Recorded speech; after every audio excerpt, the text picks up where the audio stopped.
నమస్తే. డాక్టర్ సుధీర్ శర్మ గారితో మనం ఎన్నో కార్యక్రమాలు చేస్తూ ఉన్నాం. మీ నుంచి కూడా మంచి స్పందన లభిస్తూ ఉంది. ఆధ్యాత్మికంగా ఎన్నో ఉన్నతమైన కార్యక్రమాలు చేసే సుధీర్ శర్మ గారు ఈరోజు ఒక మంచి విషయం గురించి మాట్లాడబోతున్నారు.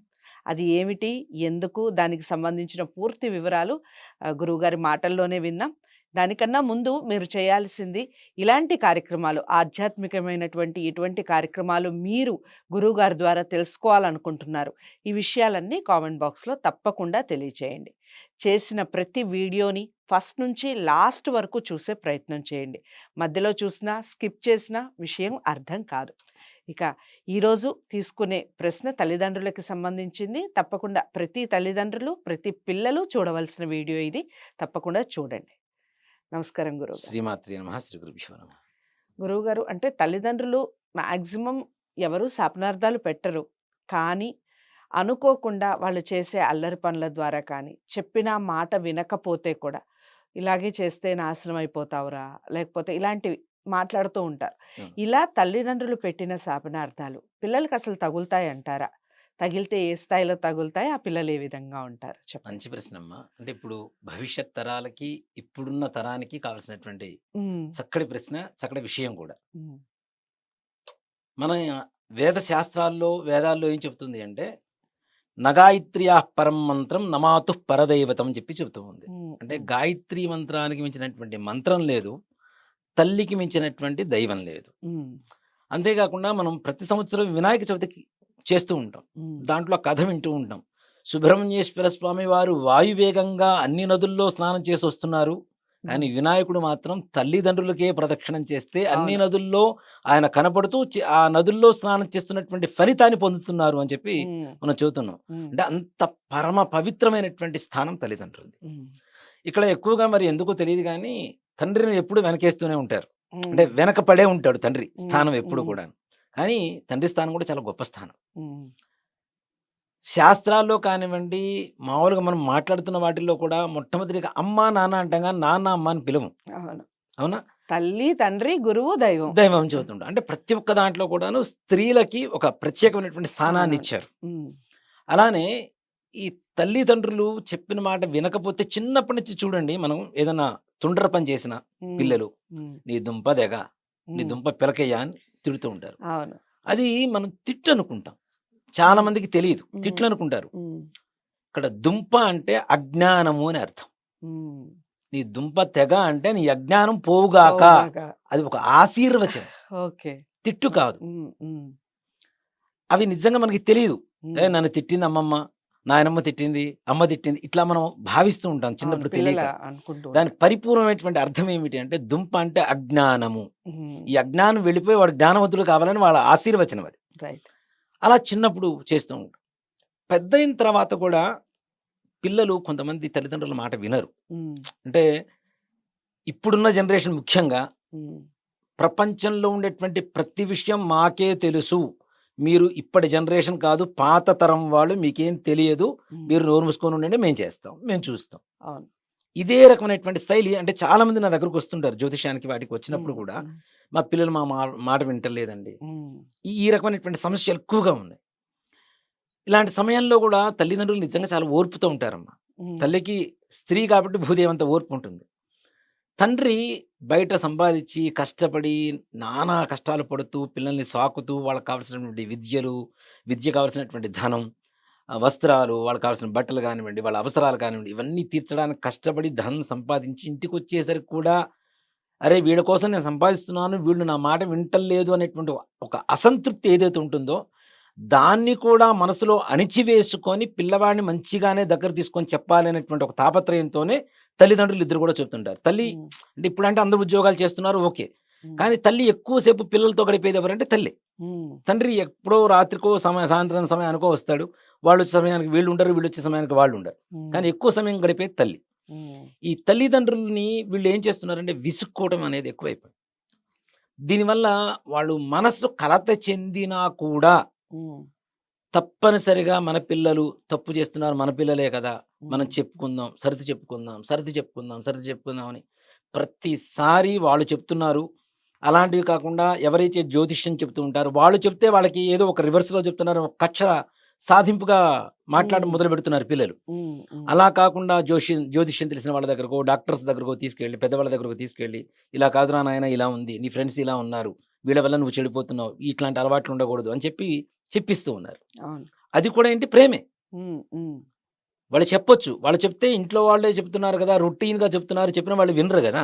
ఉమ్, ఇప్పుడు అట్లా అని ఇప్పుడు నేను చెప్తున్న మాటలు గ్యారంటీ ఇంట్లో తల్లిదండ్రులు ప్రతి ఒక్క పిల్లలకి చెప్తున్నటువంటి మాటలే. అవును. కానీ మనం చెప్పేవి ఎందుకు చెవికెక్కుతాయంటే, ఉమ్, ఎప్పుడో ఒకసారి చెప్తుంటాం. ఎప్పుడో ఒకసారి కనపడుతుంటాం కాబట్టి, ఉమ్, ఓకే. వీళ్ళు చెప్పేవి కొంచెం వాల్యుబుల్‌గా ఉన్నాయి. మనం విందామనేటువంటి ఒక ఆలోచన ద్వారా, కలుగుతుంది. మన ఉమ్, వీడియో ఉమ్, ద్వారా కనీసం ఒక్కళ్ళు మారినా చాలా చాలా ధన్యమే. అర్థమైంది. అవును. మన వీడియో సార్థకత సాధించినట్టే అవును. తప్పనిసరిగా. అవును.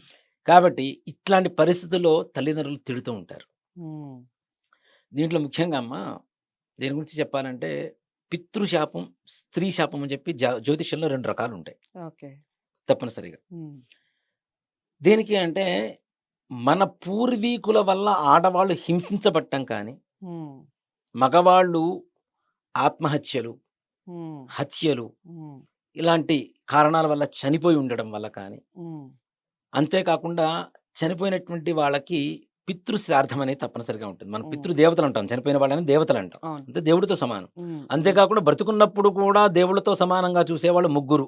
ఉమ్, ఓ నాలుగో వాళ్ళు ఇంకొకళ్ళు ఉన్నారు. ఎవరు అంటే మాతృదేవో భవ, ఉమ్, పితృదేవో భవ, ఆచార్య దేవో భవ, అతిథి అతిథి దేవో దేవో భవ. భవ. ఉమ్, ఈ నలుగురిని దేవుడితో సమానంగా చూడమని చెప్తున్నారు. ఉమ్, ఉమ్, ప్రత్యక్షంగా మన కళ్ళకు కనబడేటువంటి దేవతలు ఎవరన్నా ఉన్నారు అంటే ఈ నలుగురు: ఉమ్, సూర్యుడు, చంద్రుడు, అగ్ని, నీరు, ఉమ్, ఆకాశం, భూమి. భూమి. వీళ్ళే మనకు కనబడే ప్రత్యక్షమైనటువంటి దైవాలు. ఉమ్, లైవ్‌లో మనతో మాట్లాడేటువంటి దైవాలు ఎవరంటే ఈ నలుగురు. ఈ ఉమ్, నలుగురిలో రెగ్యులర్‌గా ఎప్పటికి మనతో టచ్‌లో ఉండేవాళ్ళు ఎవరంటే తల్లిదండ్రులు. తల్లిదండ్రులే. అవును. అలాంటి వాళ్ళని మనసు బాధ పెడితే ఎవరికైనా కలత చెందుతుంది. ఉమ్, ఉమ్, వాళ్ళకి ఒక ఓర్పు, సహనం అది దాటిపోయేంత వరకు ఈ పిల్లలు తీసుకొస్తే ఉమ్, తప్పనిసరిగా ఎవరికైనా మనసు బాధపడుతుంది. ఇప్పుడు ఉమ్, తల్లి తిడుతుంది, "ఒరేయ్! నా మాట వినరా, నాశనం అయిపోతావురా, ఇట్లా కాదురా, ఇట్లా చేయరా" అని చెప్తుంది. అవును. అవును. దాంట్లో కూడా ప్రేమే ఉంటుంది కానీ వాళ్ళ మీద కోపం కాదు, బాధ ఆవేశం కాదు. ఉమ్, వాళ్ళు ఎక్కడ పెడదారిన పడిపోతారు, ఎక్కడ చెడిపోతారు అనేటువంటి ఒక బాధ, ఒక ఉమ్, ప్రేమ. ఉమ్, నా పిల్లలు సవ్యంగా ఉండాలి. వీళ్ళు బాగుంటేనే కదా ఆ నెక్స్ట్ జనరేషన్ బాగుండేది. రైట్. ఇప్పుడు మనం ఒక సంబంధం చూసేటప్పుడు ఏం చేస్తాం? వెనక 7 తరాలు, ముందు 7 తరాలు చూడమని చెబుతూ ఉంటాం. ఉమ్, ఉమ్, అంటే వీళ్ళ తరం బాగుంటే, వీళ్ళ నెక్స్ట్ అంటే వీళ్ళ పిల్లల తరం బాగుంటే, ఆ తర్వాత ఉండేటువంటి తరాలు బాగుంటాయి. ఉమ్, ఎక్కడైనా పిల్లలు చెడిపోతున్నారంటే దానికి కారణం ఎవరని చెప్తాం? తల్లిదండ్రులు అని చెప్తాం. రైట్. సో కాబట్టి వీళ్ళకి కూడా చెడ్డ పేరు మనం తెచ్చిపెడుతున్నట్టే ఈ ఉమ్, పిల్లలు. ఉమ్, కాబట్టి మనకి జన్మనిచ్చినటువంటి తల్లిదండ్రులకి చెడ్డ పేరు తెచ్చిపెట్టడం కూడా తప్పు. కాబట్టి ఉమ్, ఈ పెద్దవాళ్ళు తిడుతున్నప్పుడు కూడాను దాంట్లో ఉండేటువంటి ఆవేశం కాకుండా వాళ్ళ ప్రేమని, బాధని అర్థం చేసుకుంటే ఉమ్, పిల్లల భవిష్యత్తు చక్కగా ఉంటుంది. ఉమ్, మరి ఈ శాపనార్థాలు తగులుతాయా అంటే ఉమ్, వాళ్ళు ప్రేమతో తిడుతున్నారు, కోపంతో కాదు, బాధతో కాదు. నిజంగా అంటే చిన్న కథ చెప్పుకుందామమ్మా దీని గురించి. చెప్పండి. చెప్పండి గురుగారు. ఒక అనాథాశ్రమంలో నేను ఒక చోట ఉమ్, చదివాను ఇది. ఉమ్, నా కంట నీరు కూడా వచ్చేసింది ఈ కథకి. ఉమ్, ఒక అనాథాశ్రమంలో ఒక తల్లిని వృద్ధాశ్రమంలో చేర్పించాడు ఉమ్, ఒక కొడుకు. ఉమ్, వస్తుంటాడు, ఎప్పుడైనా ఒకసారి చూసిపోతూ ఉంటాడు. ఉమ్, కొన్ని రోజులకి వృద్ధాశ్రమం నుంచి ఫోన్ వచ్చింది. అయ్యా, ఉమ్, మీ అమ్మగారు అవసాన దశకు వచ్చేసారు, చివరి ఓకే. దశకి. ఉమ్, కాబట్టి ఒకసారి వచ్చి చూసి వెళ్ళండి అని. నేను బిజీగా ఉన్నాను, తర్వాత వస్తాను. ఒక 4 రోజుల తర్వాత వచ్చాడు. వచ్చిన తర్వాత తల్లి చివరి మాటలు చివరి క్షణాల్లో ఉంది. నీ చివరి కోరిక ఏమైనా ఉంటే చెప్పు, నేను నెరవేరుస్తానని చెప్పి కొడుకు అడుగుతున్నాడు. ఉమ్, నాన్న, ఈ వృద్ధాశ్రమంలో ఏసీలు, ఫ్యాన్లు లేవు నాన్న, అవి పెట్టించు నాన్న. ఇంకో గంట 2 గంటల్లో పోతావు, అవన్నీ నీకెందుకు అంటే, నాన్న ఎప్పటికైనా నీ కొడుకులు నిన్ను ఇక్కడికి చేరిస్తే అవి లేకుండా నువ్వు ఉండలేవు నాన్న. ఉమ్, ఉమ్, కాబట్టి అవి పెట్టించురా అని చెప్పింది. అంటే ఉమ్, తల్లి హృదయం చనిపోతూ కూడాను ఆఖరి బిడ్డల క్షణాల్లో కూడాను బిడ్డ సుఖాన్ని. క్షేమం గురించి ఆలోచిస్తుంది. ఉమ్, అరే, నా కొడుకు ఇలాంటి పరిస్థితి వస్తే ఇలాంటి వాతావరణంలో వాడు ఉండలేడు అని ఉమ్, అంత ప్రేమ, తల్లి అవును. ప్రేమ. అవును. సో అలాంటి వాళ్ళు శపిస్తారు, అవి తగులుతాయి అంటే శపించేంత స్థాయికి మనం తీసుకువెళ్ళకూడదు. ముందు ముఖ్యంగా తల్లిదండ్రులను ఉమ్, వాళ్ళని జాగ్రత్తగా చూసుకోవాలి. వాళ్ళకి జన్మనిచ్చారు, మనకి ఉమ్, ఇంత ఉమ్, స్థాయినిచ్చారు, ఇంత విద్యనిచ్చారు, ఇంత బుద్ధినిచ్చారు, సంపాదించుకునేటువంటి స్తోమతనిచ్చారు, పెళ్లిళ్ళు చేశారు, పిల్లలు పుట్టారు. వీళ్ళందరినీ కూడా ఇంకా ఓ మాట చెప్పాలి అంటే తాతగారు మనవళ్ళని, మనవరాలను సాకుతూ పట్టుకొని ఉంటారు. ఆడిస్తూ ఉంటారు చక్కగా. రైట్. వాళ్ళకేం కావాలో ఇప్పటికీ చూడండి, కొంతమంది బామ్మలు ఉమ్, ఒక రూ. 10, రూ. 20 చేతిలో పట్టుకుని ఉంటారు మనవరో మనవరాళ్ళు ఇంటికి వస్తే. ఉమ్, అంటే ఈ రూ. 10తో వాళ్ళకేం వస్తుందనేది ఆలోచన వీళ్ళకి వాళ్ళకి కాదు. ఇవ్వాలి అన్న నా కోరిక. ద్వారా నా దగ్గర ఉన్నది వాళ్ళకి అవును. ఇవ్వాలి అనేటువంటి ఒక ప్రేమ ఏదైతే ఉంటుందో, ఆ రైట్. ప్రేమ మాత్రమే ఆ రూ. 10, రూ. 20 కనబడుతుంది. హ్మ్. హ్మ్. నిజంగా అది అది మహదాశీర్వచనం. వాళ్ళు ఇస్తున్న హ్మ్. రూ. 10, రూ. 20 డబ్బులు తీసి పక్కన పెడితే, కొన్ని లక్షల కోట్ల రూపాయలు పెట్టినా, ఖర్చు పెట్టినా దొరకనంత మహదాశీర్వచనాన్ని వాళ్ళ ప్రేమతో వాళ్ళకి అందిస్తున్నట్టు లెక్క. నిజమే. హ్మ్. కాబట్టి తల్లిదండ్రులని శపించే స్థాయి వరకు తీసుకురాకండి. దయచేసి వాళ్ళని మంచిగా చూసుకోండి. వాళ్ళు శపించే స్థాయికి నిజంగా వాళ్ళు వచ్చారు అంటే, మన జీవిత పతనం అనే చెప్తాను నేను. హ్మ్. అది శారీరకంగా, ఆర్థికంగా నువ్వెలా ఉన్నా పర్లేదు. కానీ మానసికంగా మన పతనం అనే చెప్తాం గ్యారంటీగా. తల్లిదండ్రులను బాధపెడితే. హ్మ్. ఆ హ్మ్. స్థితికి తీసుకురావద్దు. నిజంగా తల్లిదండ్రులు ఎవ్వరూ కూడా మనస్ఫూర్తిగా ఎవరిని శపించరు. హ్మ్. ఆ శాపంలో కూడా వాళ్ళ ప్రేమే ఉంటుంది. అది మాత్రం గమనించండి దయచేసి. ఓకే. చాలా అంటే చాలా చక్కటి వివరణ గురువుగారు. ముఖ్యంగా మీరు చెప్పిన కథ నిజంగా అందరూ ప్రతి తల్లి, తండ్రి, ప్రతి పిల్లలు ఆలోచించాల్సిన విషయం. హ్మ్. చాలా చక్కటి వివరణ ఇచ్చారు. శ్రీమాత్రే ధన్యవాదాలండి. నమః. శ్రీ గురుభ్యో నమః.